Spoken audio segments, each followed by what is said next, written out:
President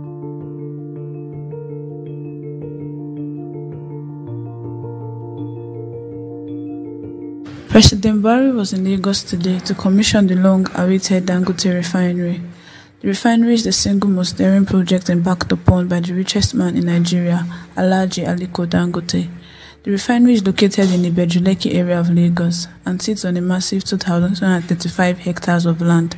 It is also the world's largest single train, pumping 650,000 barrels per day.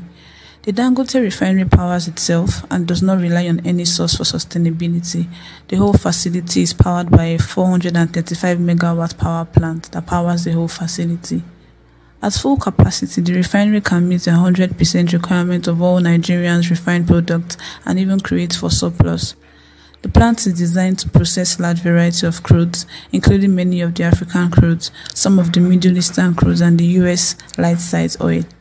The refinery has about 6 to 5 million cubic meters of sand dredged, million pounds, using the world's largest dredgers.